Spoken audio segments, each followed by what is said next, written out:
Dear students, हम पढ़ रहे थे भारतीय संविधान में उल्लेखित मौलिक अधिकार। तो हमने 4 मौलिक अधिकार अब तक पढ़ लिए थे। पहला समानता का अधिकार, उसके बाद स्वतंत्रता का अधिकार, और उसके बाद जो है तीसरे प्रकार का जो अधिकार है वो है शोषण के विरुद्ध अधिकार। ठीक है, तो अब तक हमने, और चौथा जो है वो धार्मिक स्वतंत्रता का अधिकार का भी हमने चर्चा कर ली थी कि अनुच्छेद 25 से 28 तक जो है वो धार्मिक स्वतंत्रता का अधिकार देता है, जिसके तहत 4 अधिकार आते हैं कि एक, अंतःकरण की स्वतंत्रता, यानी व्यक्ति को अंतःकरण से किसी भी धर्म को अपनाने की छूट है। धार्मिक मामलों के जो है रखरखाव या उसका ट्रस्ट बनाने की छूट है। धार्मिक मामलों में जो भी खर्च किया जाएगा वो सब कर मुक्त होगा। ठीक है, और धार्मिक शिक्षण संस्थाएं स्थापित करने का अधिकार है। इन सब के बारे में हमने चर्चा कर ली थी। अब हम 5वां जो अधिकार पढ़ते हैं वो है, 5वां जो मौलिक अधिकार है वो है संस्कृति व शिक्षा संबंधी अधिकार।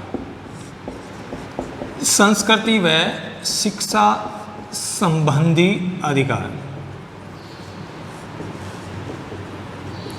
देखिए, संविधान निर्माता इस बात को जानते थे कि भारत अनेक विविधताओं वाला देश है। यहाँ अनेक धर्म, अनेक जातियाँ और अल्पसंख्यक या विभिन्न धर्मों के लोग निवास करते हैं। ठीक है, और तात्कालिक परिस्थितियों के कारण ही देश का जो विभाजन हुआ धर्म के आधार पर, तो उन चीज़ों को जानते थे और वो इस चीज़ को महसूस करते थे कि अगर हम अल्पसंख्यकों को उचित अधिकार नहीं देंगे तो हो सकता है देश का और भी कई ज़्यादा आगे जाके टुकड़े हो सके। ठीक है, इसीलिए उन्होंने अल्पसंख्यक वर्गों के लिए भी विशेष प्रावधान किए थे। ठीक है, क्योंकि हो सकता है बहुसंख्यक अल्पसंख्यकों को क्या करें, शोषण करें, उन पर दबाव बनाएं, अपने धर्म का, अपनी जाति का या अपनी भाषा को अपनाने का दबाव बनाएं। इसीलिए संविधान निर्माताओं ने इन बातों को ध्यान में रख करके और प्रत्येक व्यक्ति को अपनी संस्कृति और शिक्षा को मन से अपनाने और उसका प्रचार प्रसार करने की छूट दी है।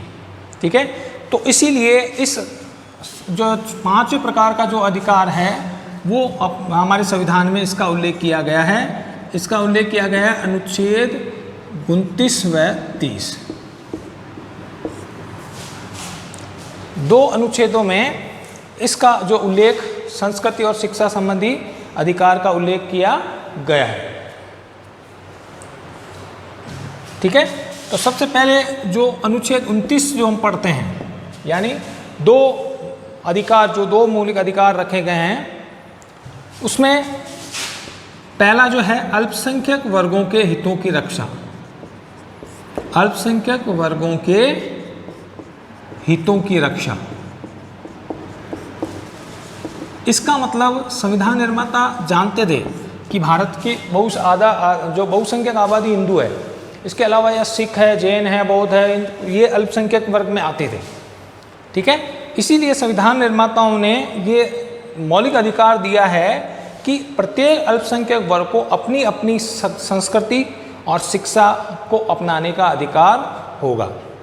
उनको विशेष प्रावधान, यानी वो अपने अपने वर्गों, अपने हितों की रक्षा कर सकते हैं, अपने कोई भी धार्मिक समुदाय की स्थापना कर सकते हैं। ठीक है, अपना तीज त्योहार जो भी मनाते हैं वो अपने तरीके से मना सकते हैं। यानी अल्पसंख्यक वर्गों को अपनी अपनी शिक्षा और को बनाए रखने का और अपनी भाषा का प्रचार करने का पूरा अधिकार होगा। आप चाहे तो मस्जिद में नमाज पढ़ो, आप चाहे तो गुरुद्वारे में जा कर के और वहाँ पर पूजा करो। ठीक है, आप चाहो तो मंदिर में जा कर के पूजा करो। यानी सभी वर्गों को अपनी अपनी संस्कृति को पालन करने और उसका प्रचार प्रसार करने की छूट होगी।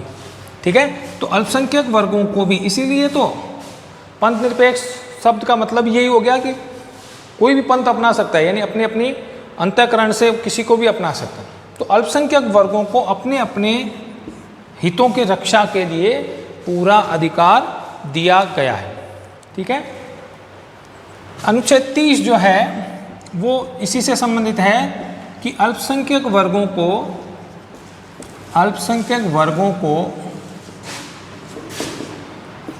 अपनी शिक्षण संस्थाएं स्थापित करने का अधिकार। शिक्षण संस्थाएं स्थापित करने का अधिकार होगा।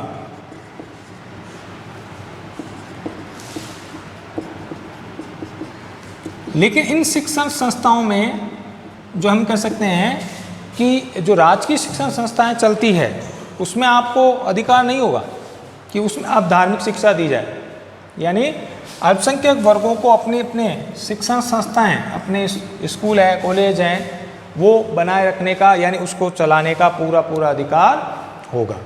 ठीक है, तो संस्कृति व शिक्षा संबंधी जो है अधिकार उसका उल्लेख दो अनुच्छेदों में किया गया है, अनुच्छेद 29 और अनुच्छेद 30। ठीक है, अनुच्छेद 29 के तहत अल्पसंख्यक वर्गों को अपने अपने हितों की रक्षा के लिए अपने मन से अपने जो संस्कृति है, अपनी भाषा है और अपने रीति रिवाज है उनको बनाए रखने का अधिकार होगा। उन पर बहुसंख्यक वर्ग दबाव नहीं डालेगा कि भाई इस संस्कृति को अपनाओ। ठीक है, दूसरा, अल्पसंख्यक वर्गों को अपनी अपनी शिक्षण संस्थाएं स्थापित करने का अधिकार होगा। मुस्लिम क्षेत्र है जो मदरसे स्थापित कर सकते हैं, हिंदू जो क्षेत्र में वेद पाठी जो विद्यालय हैं वेदों को पढ़ा सकते हैं। लेकिन यहाँ भी एक शर्त डाली गई है कि जो राजकीय शिक्षण संस्थाएं हैं वहाँ पर धार्मिक शिक्षा नहीं दी जा सकती। यानी जो गवर्नमेंट से, जो सरकारी क्षेत्र से जो उनको जो लाभान्वित विद्यालय हैं सरकारी क्षेत्र के, उनमें आप जो है वो इस तरह की धार्मिक शिक्षा नहीं दे सकते। ठीक है, तो अल्पसंख्यक वर्गों को अपने अपने शिक्षण संस्थाएं बनाए रखने, स्थापित करने और उसको जो है प्रचारित करने का अधिकार होगा। तो ये हो गए पांचवा जो मौलिक अधिकार है वो हो गया। अब बात करते हैं हम छठे मौलिक अधिकार। जैसे कि आपने बात की थी मूल संविधान में, तो छठा मौलिक अधिकार कौन सा था? वो था संपत्ति का अधिकार। लेकिन 44वें संविधान संशोधन से इसे समाप्त कर दिया गया। ठीक है, तो अब छठा मौलिक अधिकार कौन सा बन गया? वो है संवैधानिक उपचारों का अधिकार। तो ये लास्ट मौलिक अधिकार है संवैधानिक उपचारों का अधिकार। संवैधानिक उपचारों का अधिकार, इसका उल्लेख एक अनुच्छेद में है, अनुच्छेद 32। ठीक है, बहुत महत्वपूर्ण मौलिक अधिकार है। ठीक है, ये बाकी मौलिक अधिकारों की आत्मा कह सकते हैं इसे, क्योंकि अगर ये छठा मौलिक अधिकार नहीं होगा तो 5 मौलिक अधिकारों को, बाकी जो 5 बचे हुए हैं उनका कोई महत्व नहीं रह जाएगा। इसलिए डॉक्टर भीमराव अंबेडकर ने इसे सबसे महत्वपूर्ण अधिकार, मौलिक अधिकारों को हृदय और आत्मा तक संबोधित किया है। यानी इस बाकी 6 मौलिक अधिकारों में से सबसे महत्वपूर्ण मौलिक अधिकार है वो है संवैधानिक उपचारों का अधिकार। क्या है ये? छठे मौलिक अधिकार के तहत यदि किसी व्यक्ति को जो मौलिक अधिकारों का हनन होता है, जो पांचों मौलिक अधिकार आपने पढ़े, अगर उन मौलिक अधिकारों का हनन होता है या कार्यपालिका या व्यवस्थापिका के द्वारा यदि नागरिकों से ये मौलिक अधिकार छीन लिए जाते हैं तो इसका संरक्षण का जो अधिकार है वो न्यायालय को दिया गया है। यानी उच्चतम न्यायालय यानी सुप्रीम कोर्ट और हाई कोर्ट, यानी उच्चतम न्यायालय और उच्च न्यायालय, इनके जो हाई कोर्ट है वो उनके अधिकारों की रक्षा करेंगे।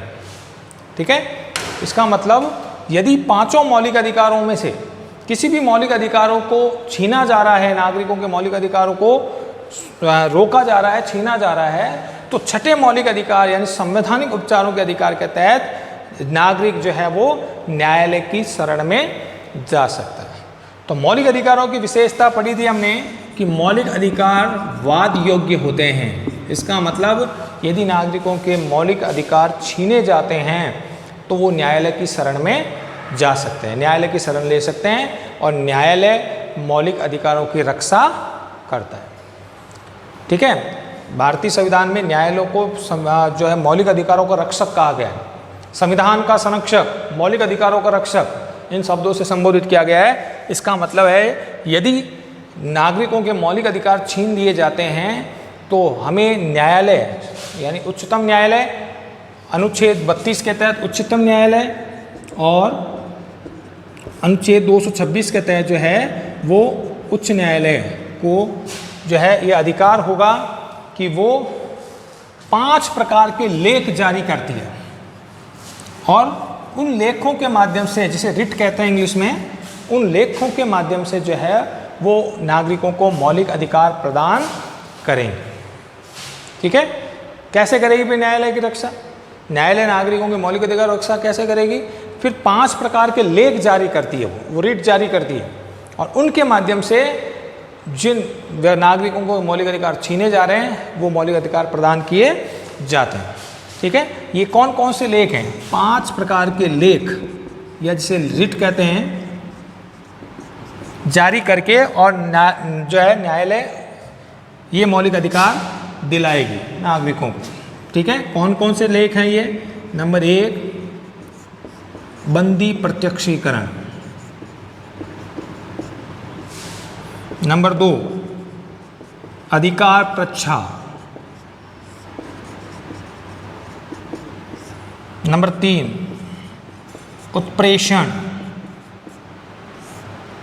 नंबर 4 प्रतिषेध, और नंबर 5 अधिकार प्रच्छा, बंदी प्रत्यक्षीकरण, अधिकार प्रच्छा, उत्प्रेषण, प्रतिषेध, और क्यों वारंटो जो कह सकते हैं, बंदी प्रत्यक्षीकरण, अधिकार प्रच्छा, उत्प्रेषण, प्रतिषेध,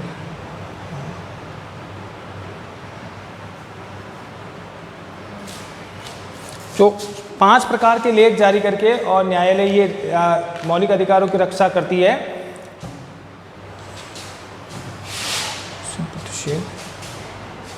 परमादेश,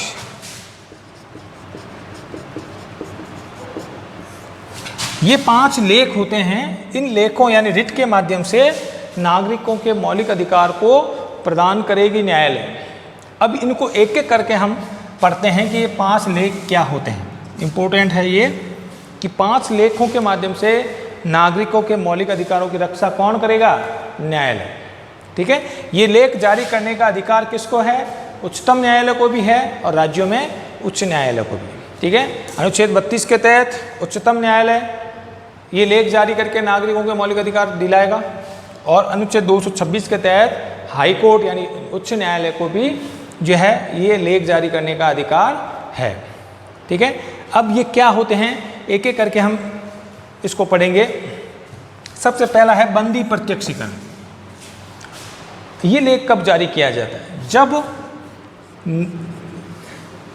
किसी व्यक्ति को बिना किसी कारण के गिरफ्तार, ये लेख तब जारी किया जाता है जब किसी व्यक्ति को बिना किसी अपराध के या बिना किसी कारण के गिरफ्तार कर लिया जाए, तब न्यायालय ये लेख जारी करता है और उस संस्था या उस व्यक्ति से ये पूछता है कि किस कारण से उस व्यक्ति को जो है बंदी बनाया गया है और उस बंदी बनाए जाने का कारण बताइए, और यदि उसे अवैध तरीके से बंदी बनाया गया है तो उसे तुरंत तत्काल मुक्त किया जाए।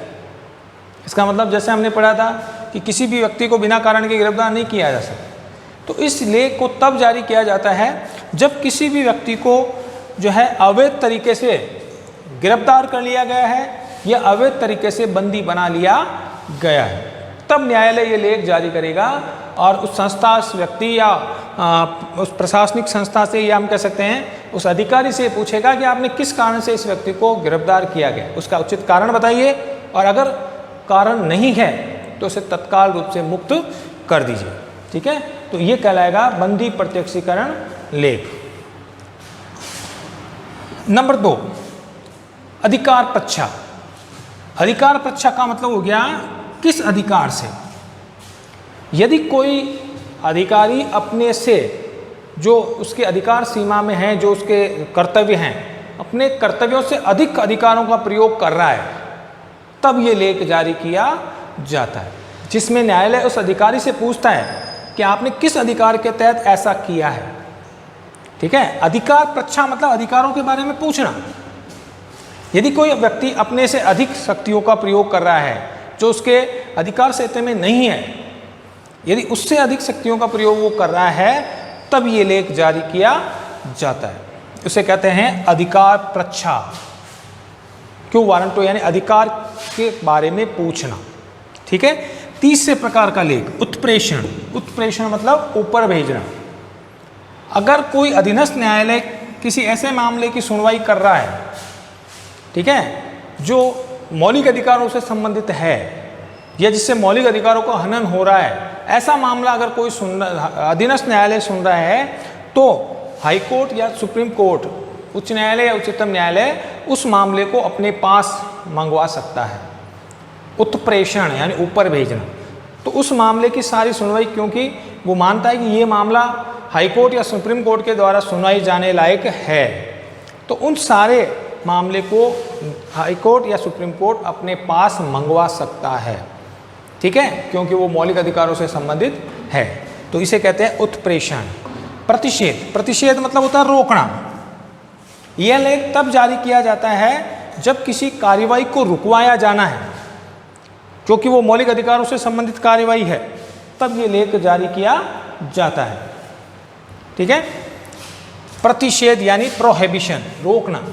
तो किसी मामले को, क्योंकि वो मौलिक अधिकारों से संबंधित है, उसे रुकवाने के लिए इस प्रकार का लेख जारी किया जाता है। ठीक है। और पांचवा और अंतिम लेख है परमादेश, परम आदेश। इसका मतलब ये इसमें उच्चतम न्यायालय ये आदेश देता है कि हम आपसे कहते हैं कि आप जो व्यक्ति अगर अधिकारों का प्रयोग नहीं कर रहा है, वो उस अधिकार का प्रयोग करें और नागरिकों के मौलिक अधिकारों की रक्षा करें। ठीक है, ये इसका ऑपोजिट है। ठीक है। प्रतिषेध में तो रोका जाता है, परमादेश में आदेश दिया जाता है। न्यायालय आदेश देता है कि आप इस कार्य को क्यों नहीं कर रहे हो, ये कार्य मौलिक अधिकारों से संबंधित है, इस कार्यवाही को क्यों नहीं किया जा रहा है। तो न्यायालय आदेश देता है। परम आदेश मतलब न्यायालय का आदेश। हम आपको आदेश देते हैं कि ये कार्य करिए। यदि कोई कर्मचारी अधिकारी अपने कर्तव्यों का पालन नहीं कर रहा है, तब उसको कर्तव्य पालन करने का आदेश दिया जाता है न्यायालय के द्वारा। ठीक है। तो तब ये पांचवें प्रकार का लेख न्यायालय जारी करता है, जिसे हम कहते हैं परमादेश, परम आदेश। ठीक है भाई। तो छठे प्रकार का जो मौलिक अधिकार है वो है संवैधानिक उपचारों का अधिकार। इसका उल्लेख है अनुच्छेद 32 में। ये बाकी पांचों मौलिक अधिकारों में से सबसे महत्वपूर्ण मौलिक अधिकार है, इसीलिए डॉक्टर भीमराव अंबेडकर ने इसे हृदय और आत्मा कहा है। ठीक है। ये महत्वपूर्ण मौलिक अधिकार है, क्योंकि अगर संविधान में से मौलिक अधिकारों के जो अध्याय में से अगर छठे मौलिक अधिकार को हटा दिया जाए, तो बाकी पांचों मौलिक अधिकारों का कोई महत्व नहीं रह जाएगा। क्यों? क्योंकि इसी अधिकार के तहत हम नागरिक जो है वो न्यायालय की शरण में जा सकता है, और न्यायालय इस अधिकार के तहत 5 प्रकार के लेख जारी करके और नागरिकों के मौलिक अधिकारों की रक्षा करता है। इसीलिए ये सबसे महत्वपूर्ण जो है अधिकार है। ठीक है। तो इसलिए संवैधानिक उपचारों का अधिकार कौन से अनुच्छेद के तहत आता है? अनुच्छेद 32 के तहत। तो अब तक हमने बात कर ली थी कि भारतीय संविधान में जो विभिन्न 6 मौलिक अधिकार हैं उनका वर्णन। तो आज हमने मौलिक अधिकारों वाला जो टॉपिक है उसको हमने पूरा कर लिया। 6 प्रकार के जो मौलिक अधिकार थे उसको हमने पढ़ लिया। देखिए, मौलिक अधिकार की आलोचना भी की जाती है। ठीक है। समय समय पर उसका जो मूल्यांकन अगर हम देखें कि समय समय पर उसकी आलोचना भी की जाती है। तो लास्ट टॉपिक इससे जुड़ा हुआ एक छोटा सा टॉपिक है, उसको हम पूरा कर लेते हैं कि मौलिक अधिकारों का मूल्यांकन। भारतीय संविधान में जो मौलिक अधिकार हैं उसको हमने पूरा पढ़ लिया। भाग 3 में है, अनुच्छेद 14 जो है 12 से 35 तक हैं। ठीक है। संयुक्त राज्य अमेरिका के संविधान से लिए गए हैं। मौलिक अधिकार वाद योग्य हैं। मौलिक अधिकार जो जितने भी हैं उनको न्यायालय के द्वारा संरक्षण प्रदान किया गया है। इन सब के बारे में हमने चर्चा कर ली थी। लेकिन 5-6 मौलिक अधिकार को हमने पढ़ लिया था। समानता का, स्वतंत्रता का, संविधान जो आपके शोषण के विरुद्ध अधिकार है, धार्मिक स्वतंत्रता का अधिकार है, शिक्षा और संस्कृति का अधिकार है, और लास्ट जो है वो संवैधानिक उपचारों का अधिकार है। इन सब के बारे में हमने डिटेल से चर्चा कर ली थी। लेकिन कुछ विद्वान ये मानते हैं कि भारतीय संविधान में जो मौलिक अधिकार हैं वो सही नहीं है। उनकी अलग अलग आधारों पर वो आलोचना करते हैं। क्या क्या आलोचनाएं अगर हम करते हैं तो सबसे पहले मूल्यांकन में हम पढ़ते हैं कि मौलिक अधिकारों की आलोचना की जाती है। कुछ विद्वान, कुछ राजनीति शास्त्री जो है भारतीय संविधान में जो उल्लेखित मौलिक अधिकार हैं उनकी आलोचना विभिन्न आधार पर करते हैं। तो क्या आलोचना करते हैं? नंबर 1, अत्यधिक प्रतिबंध। कुछ विद्वान कहते हैं कि भारतीय संविधान में जितने मौलिक अधिकार नहीं हैं उससे ज़्यादा प्रतिबंधों का वर्णन किया गया। हर मौलिक अधिकार के पीछे एक प्रतिबंध लगाया गया, ठीक है। यानी 6 स्वतंत्रता है तो 6 स्वतंत्रताओं पर प्रतिबंध लगाए। समानता का अधिकार, उस पर भी कुछ प्रतिबंध है। यानी जितने मौलिक अधिकार नहीं हैं उससे अधिक प्रतिबंधों की व्यवस्था है भारतीय संविधान। तो इसलिए भी आलोचना की जाती है कि ऐसा लगता है कि मौलिक अधिकारों का कोई मतलब ही नहीं है, क्योंकि एक तरफ आप मौलिक अधिकारों के माध्यम से वो कह रहे हो कि ये काम कर लो, दूसरी तरफ प्रतिबंधों के माध्यम से ये कह रहे हो कि ये नहीं कर सकते।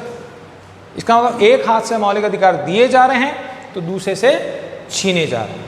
हर मौलिक अधिकार के पीछे प्रतिबंध लगाए गए हैं। तो इसलिए भी आलोचना की जाती है कि जितने मौलिक अधिकार नहीं है उससे ज़्यादा प्रतिबंधों की व्यवस्था संविधान में है, जबकि ऐसा नहीं होना चाहिए। तो अत्यधिक प्रतिबंध लगाए गए हैं, यानी मौलिक अधिकार एक हाथ से दिए जा रहे हैं तो दूसरी तरफ प्रतिबंधों के माध्यम से छीने जा रहे हैं। दूसरी आलोचना,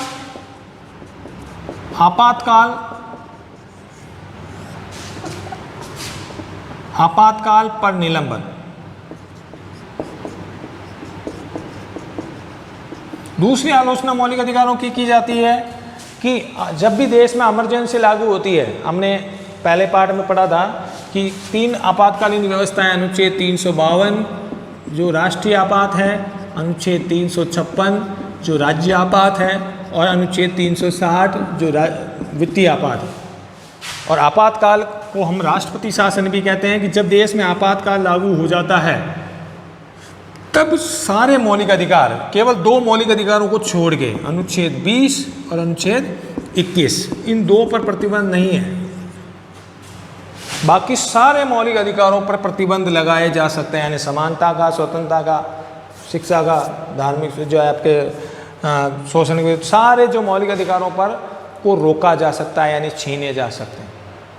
तो इसका मतलब आलोचक ये भी कहते हैं कि सारे मौलिक अधिकार एक तरफ तो हैं, लेकिन जब देश में आपातकाल लागू हो जाता है तो सारे मौलिक अधिकार छीन लिए जाते हैं, उन्हें निलंबित किया जा सकता है।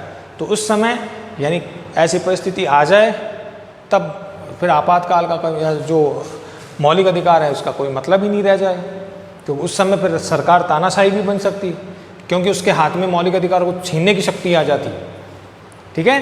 तो ये भी आलोचना की जाती है कि आपातकाल में इसका निलंबन करके कोई भी सरकार अपना राजनीतिक स्वार्थ पूरा कर सकती है, इसलिए भी तो ऐसा नहीं होना चाहिए। यानी कुछ आलोचक कहते हैं कि आपातकाल में का प्रयोग करके और कोई भी राजनीतिक जो सरकार है वो अपना राजनीतिक उल्लू सीधा कर सकती है इसके समय में, ठीक है। नंबर 3 जो इसका बात करते हैं,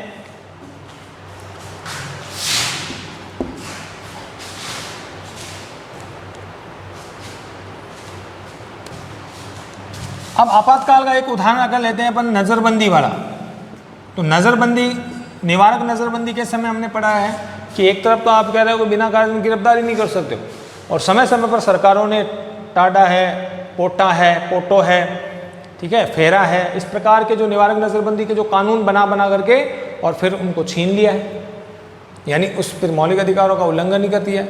तो इसलिए हम कह सकते हैं कि आपातकाल के दौरान जो है इसको छीना जा सकता है और निवारक नज़रबंदी कानून के द्वारा इनको छीना जा सकता है। इसीलिए इसकी आलोचना की है प्रोफेसर हरि विष्णु कामत ने। हरि विष्णु कामत जो एक राजनीति शास्त्री थे, उनके अनुसार आपातकालों पर प्रतिबंध, मौलिक अधिकारों पर प्रतिबंध लगा करके हम एक तानाशाही राज्य की स्थापना कर रहे हैं। नंबर 3, व्यवस्थापिका की निरंकुशता। व्यवस्थापिका कह दो, संसद कह दो, की निरंकुशता।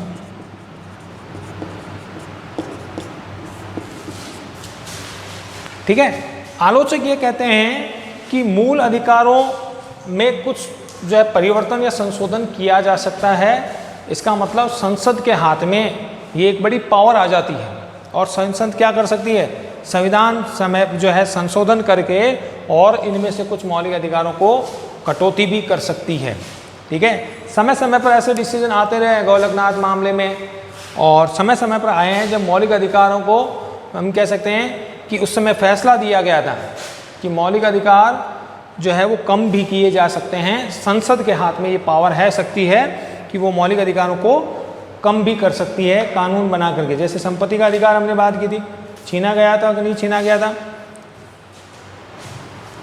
नंबर 4, चौथी आलोचना, प्रतिबंधों का प्रयोग,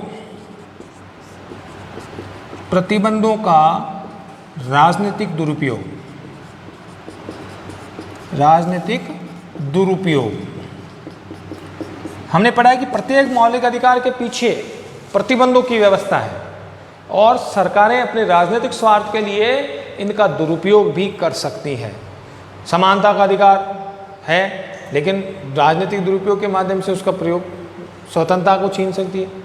ठीक है, तो कई बार या ऐसी स्थितियां उत्पन्न हो सकती है जब सरकारें इन प्रतिबंधों का अपने फायदे के लिए भी उपयोग कर ले या कर सकती है, क्योंकि प्रतिबंधों की व्यवस्था है। और इसके बाद जैसे सभा या सम्मेलन करने की छूट, लेकिन उस पर भी प्रतिबंध लगाएगा तो उसको रोक सकती है। भाषण की स्वतंत्रता यानी अभिव्यक्ति की स्वतंत्रता, उस पर भी प्रतिबंध लगाएंगे तो सरकार चाहे जिसको रुकवा सकती, चाहे जिसको पुस्तक को छापने से रोक सकती, चाहे जिस फिल्म को रोक सकती। तो इसका मतलब दुरुपयोग किया प्रतिबंधों का जो है सरकारें अपना राजनीतिक फायदे के लिए इसका दुरुपयोग भी कर सकती है। ठीक है, नंबर 5, आरक्षण व वोटों की राजनीति, वोटों की राजनीति। मौलिक अधिकारों का अपने वोटों का फायदे के लिए भी दुरुपयोग किया जा सकता है, यानी वोटों की राजनीति के लिए भी इसका प्रयोग, जैसे हम कह सकते हैं आरक्षण प्रारंभ में 10 वर्ष के लिए बढ़ाया गया था और समय समय पर संविधान में संशोधन करके और इसे लगातार 2020 तक और उसके बाद और भी बढ़ा दिया गया। यानी प्रारंभ में संविधान निर्माता का उद्देश्य आरक्षण को 10 वर्ष के लिए था, लेकिन समय समय पर इसको आगे से आगे बढ़ाता गया। यानी अपने वोटों के फायदे के लिए, अपने राजनीतिक लाभ के लिए सरकारें इसका दुरुपयोग भी कर सकती है। ठीक है, नंबर 6 है शोषण के विरुद्ध अधिकार, शोषण के विरुद्ध अधिकार का सही प्रयोग नहीं या व्यावहारिक प्रयोग नहीं।